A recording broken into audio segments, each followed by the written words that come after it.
Ya, kita akan mengajak Anda untuk bergabung ke Sleman, Yogyakarta, bergabung dengan reporter TV1 ada Danita Riyandini yang akan mengabarkan informasi. Ini terkait dengan bentrokan ya, yang kabarnya sempat terjadi antara dua klub sepak bola begitu. Kami akan menyapa Danita Riyandini langsung dari Sleman, Yogyakarta. Danita, silakan laporan Anda. Ya, Feni juga Bayu, terkait dengan informasi bentrok antar supporter yang terjadi di jalan menuju ke Yogyakarta, karena hari ini memang akan diadakan pertandingan antara Arema Kronus melawan Surabaya United. Nampaknya tidak terjadi di Yogyakarta, karena sejauh ini kami memantau untuk di Yogyakarta hingga saat ini masih dalam kondusif. Di Yogyakarta sendiri saat ini khususnya di Stadion Maguwarjo Yogyakarta sudah dipadati oleh pendukung ataupun supporter yang nanti akan memberikan dukungan terhadap tim kesayangan mereka masing-masing. Dan kami mantau saat ini informasi yang kami peroleh juga nanti ataupun saat ini sekitar pukul 16 lebih ini merupakan batas akhir dari supporter Arema Kronus yang diharuskan untuk sudah berada di dalam Stadion Maguwarjo Yogyakarta. Sementara untuk di atas pukul 18, informasi yang kami peroleh nanti supporter dari Surabaya United akan mulai masuk ke dalam Stadion Maguwarjo Yogyakarta. Pihak baik TNI maupun Polri memang terus berkoordinasi di kawasan Yogyakarta, terutama dipusatkan di Stadion Maguwarjo Yogyakarta ini. Mereka memberikan pengamanan yang cukup ketat, berlapis-lapis, tidak hanya di dalam area Stadion Maguwarjo saja, namun ada di sepanjang jalan menuju arah Stadion Maguwarjo maupun perbatasan masuk ke dalam daerah istimewa Yogyakarta. Untuk jumlah pendukung dari Aremania, maksud kami pendukung dari Arema Kronus ataupun mereka biasa menyebutnya dengan Aremania, ada sekitar 23.000 pendukung yang siap memberikan dukungannya terhadap tim kesayangan mereka. Sementara untuk pendukung dari Surabaya United juga sudah siap untuk memberikan dukungannya terhadap mereka. Terkait dengan bentrok yang terjadi sebelumnya antara supporter, tadi kami sempat berbincang dengan supporter atau pendukung yang ada di Stadion Maguwarjo Yogyakarta. Mereka memang sempat menyatakan kecewa karena sebelum pertandingan dimulai ada insiden yang tidak diinginkan, sehingga mereka berharap agar jalannya pertandingan yang akan digelar malam hari ini, kick off sendiri akan dimulai sekitar pukul 19.30, akan berjalan dengan lancar. Nanti pertandingan akan berakhir sekitar pukul 21 waktu Indonesia bagian Barat, sementara para pendukung ataupun supporter dapat mendapatkan tiket dengan harga Rp30.000, Rp50.000 dan VIP sebesar Rp75.000. Sementara untuk pihak dari TNI sendiri dan polisi juga saat ini terus melakukan penjagaan hingga pertandingan usai. Kita kembalikan ke Anda, Feni juga Bayu di Jakarta. Baik, Danita Riyandini, terima kasih laporan Anda langsung dari Yogyakarta. Bayu, kita tentu berharap semoga pertandingan nanti berjalan dengan lancar untuk... Seorang oknum polisi aktif di Riau tertangkap tangan saat bertransaksi narkotika. Sementara di Tasikmalaya, Jawa Barat, 3 kawanan rampok membobol toko diringkus polisi. Informasi selengkapnya kami rangkum dalam Kilas Kriminal berikut ini. Jajaran Reserse Narkoba Polresta Pekanbaru Riau mengungkap peredaran narkoba jenis ekstasi yang dilakukan oknum polisi aktif. Oknum polisi berpangkat Brigadir IA ini bertugas di Polres Kepulauan Meranti Riau. Ia ditangkap petugas Serse Narkoba Polresta Pekanbaru di Jalan Samratulangi saat hendak mengantarkan 100 butir ekstasi ke pelanggannya. Polisi kini masih memburu seorang oknum polisi aktif lainnya yang masih satu jaringan dengan Brigadir IA. Selain terancam dipecat dari Kesatuan Polri, Brigadir IA juga dijerat Undang-Undang Narkotika dengan ancaman hukuman 20 tahun penjara. Seorang petani karet di Kabupaten Ogan Ilir diringkus polisi akibat mengedarkan uang palsu. Petani warga Indralaya Ogan Ilir ini mengaku kerap mengedarkan uang palsu di wilayah Kabupaten Ogan Ilir dan Prabu Muli, Sumatera Selatan. Modus yang digunakan tersangka dengan cara mengedarkan uang palsu di toko-toko kaki lima dan kemudian mendapatkan kembalian uang asli. Polisi menyita uang sisa kejahatan sebanyak Rp700.000 berbentuk pecahan Rp100.000 dan Rp50.000. Ia kini terancam hukuman 15 tahun penjara.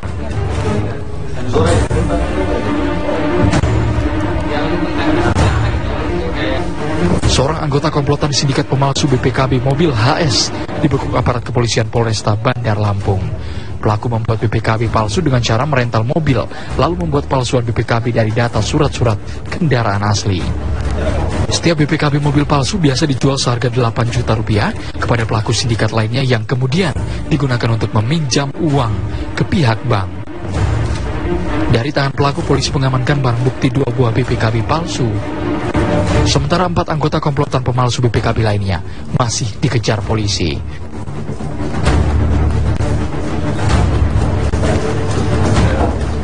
Tiga kawanan rampok membobol toko di Tasikmalaya, Jawa Barat diringkus polisi. Dari tangan para pelaku, polisi menyita 1 unit mobil, 1 gunting baja, kunci palsu, dan barang lainnya yang biasa digunakan untuk beraksi.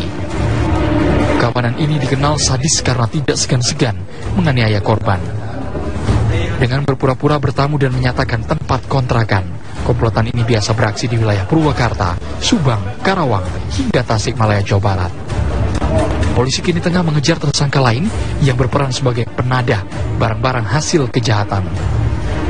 Tim TV One mengabarkan. Kita ke informasi lainnya, hujan deras selama 3 hari terakhir membuat tebing batu setinggi 30 meter di Lalam Panua, Majene, Sulawesi Barat, longsor. Longsoran batu menutupi jalur lintas barat Sulawesi dan hampir melumpuhkan lalu lintas di jalan penghubung antar provinsi tersebut.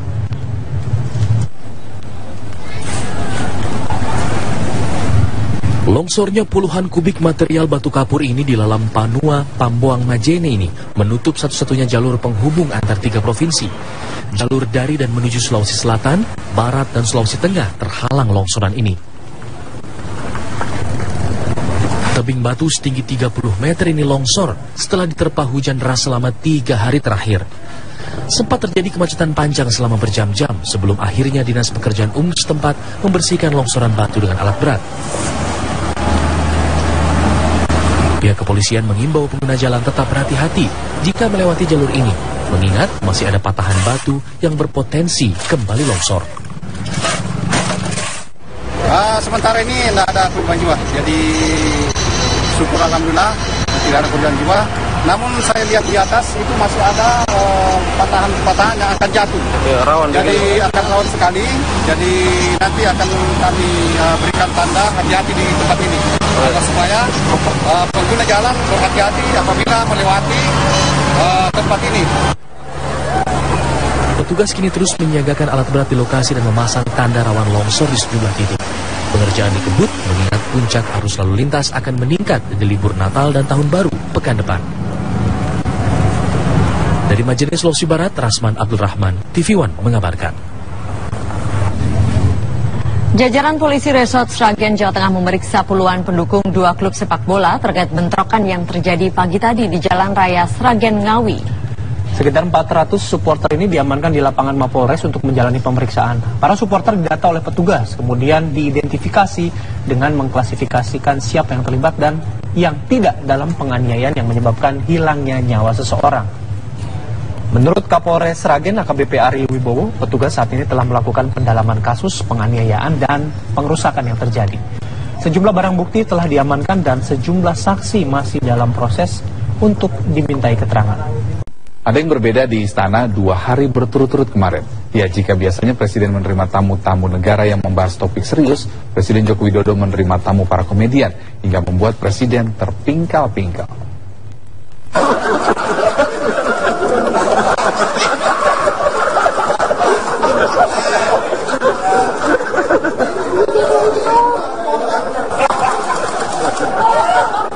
Tidak setiap hari kita melihat Presiden Joko Widodo tertawa terpingkal-pingkal seperti ini.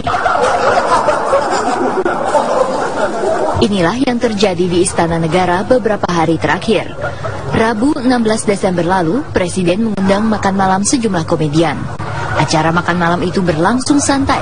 Bahkan para komedian seperti Cah Lontong, Dorce, dan Butet Kartarajasa tak segan-segan melontarkan banyolannya.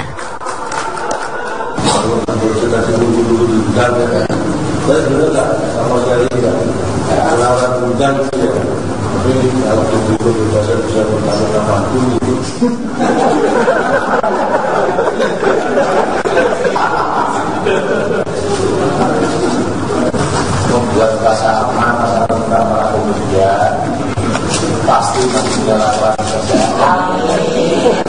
Meskipun kita kalah lucu, sangat mahkamah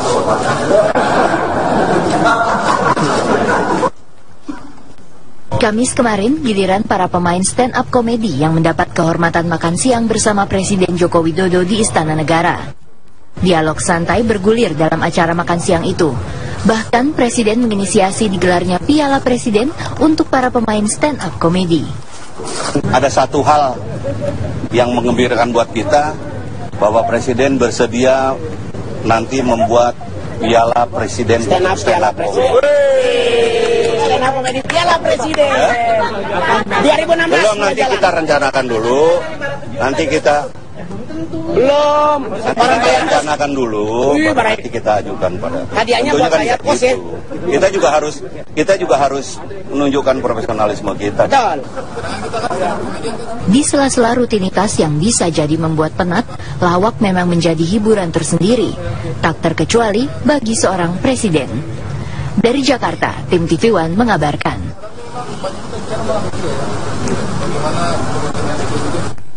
Perbincangan mengenai pimpinan KPK yang baru akan hadir saat lagi, tetap bersama kami. Pasca terjadinya bentrokan, kepolisian hingga saat ini masih berjaga di depan lapas Kerobokan, Bali. Sementara itu, 2 ormas yang terlibat dalam bentrokan akhirnya sepakat untuk berdamai dan meminta maaf.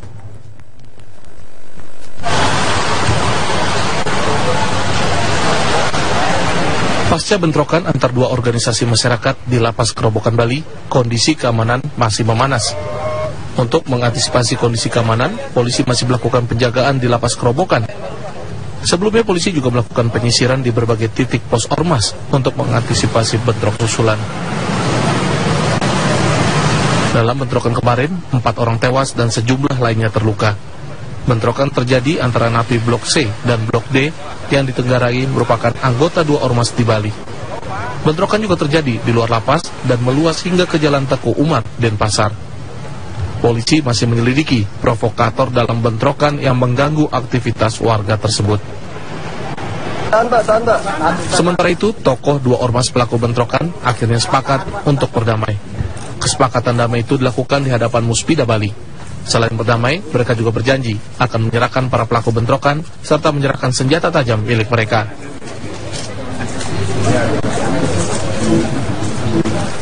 Jadi poinnya adalah baik Laskar Bali maupun Baladika, mereka menyampaikan permintaan maaf kepada kita semua, kepada pimpinan daerah, kepada masyarakat Bali, dan mereka berjanji tidak akan mengulangi kembali atau melakukan balas dendam dan lain-lain. Dengan kesepakatan damai ini, diharapkan kondisi keamanan di Bali kembali kondusif dan tidak terjadi lagi bentrokan. Dari Denpasar, Bali, Adi Gunawan, Alfani, TV One mengabarkan. Mas Adi, Om Santi Om. Assalamualaikum warahmatullahi wabarakatuh. Polemik pendapat soal keabsahan operasi angkutan online terus bergulir di masyarakat dan dalam tubuh pemerintah. Kita akan simak beberapa pendapat pemerintah soal operasi angkutan online yang kini menjadi perdebatan.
Selain di tanah air, lain juga di negara Malaysia, pemerintah Malaysia dalam waktu dekat akan memberikan izin operasi kepada sejumlah perusahaan taksi berbasis online.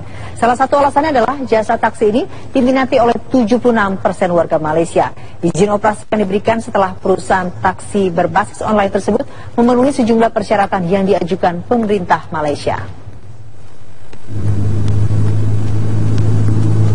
Dalam waktu dekat, pemerintah Malaysia akan segera mengumumkan izin operasi sejumlah perusahaan taksi online seperti Uber dan GrabCar di negeri jiran.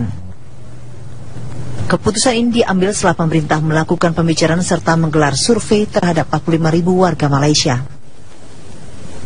Dari pembicaraan dengan Uber dan GrabCar, pemerintah Malaysia telah mengajukan sejumlah persyaratan, diantaranya adalah setiap taksi berbasis online harus menyiapkan asuransi untuk para penumpangnya, serta kelayakan dan keamanan kendaraan yang digunakan harus diperiksa secara reguler oleh Puspakom.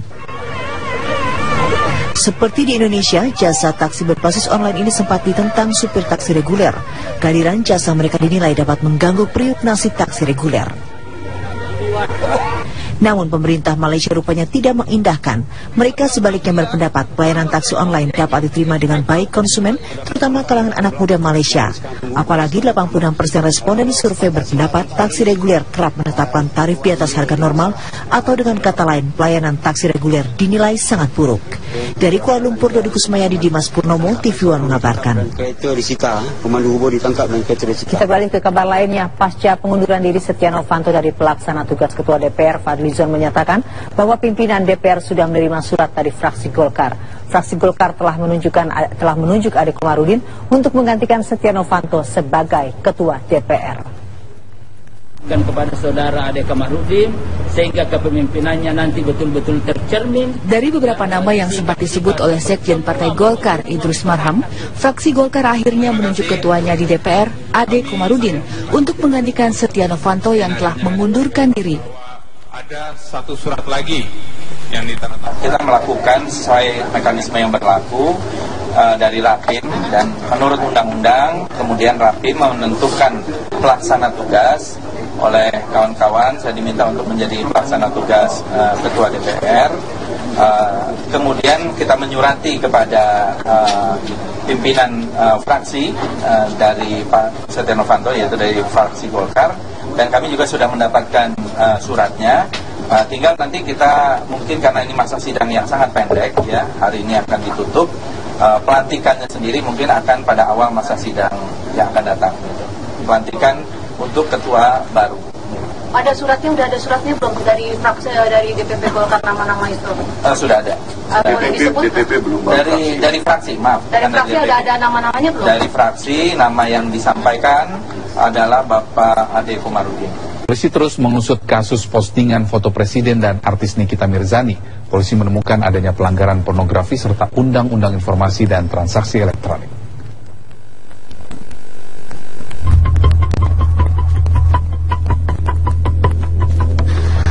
Akun Twitter milik Julianus Paunganan alias Ongen terus diusut oleh penyidik Mabes Polri. Ongen telah ditahan setelah ditetapkan sebagai tersangka kasus pornografi serta pelanggaran Undang-Undang Informasi dan Transaksi Elektronik. Akun milik Ongen menjadi sorotan setelah pada periode 12 hingga 14 Desember kemarin mengunggah foto Joko Widodo saat menjadi calon gubernur DKI Jakarta. Namun, foto tersebut disertai tulisan yang tidak pantas. Ya, kita sudah lakukan pengkajian terhadap yang diposting itu. Memang dari hasil kajian kami ada memenuhi beberapa unsur-unsur pidana.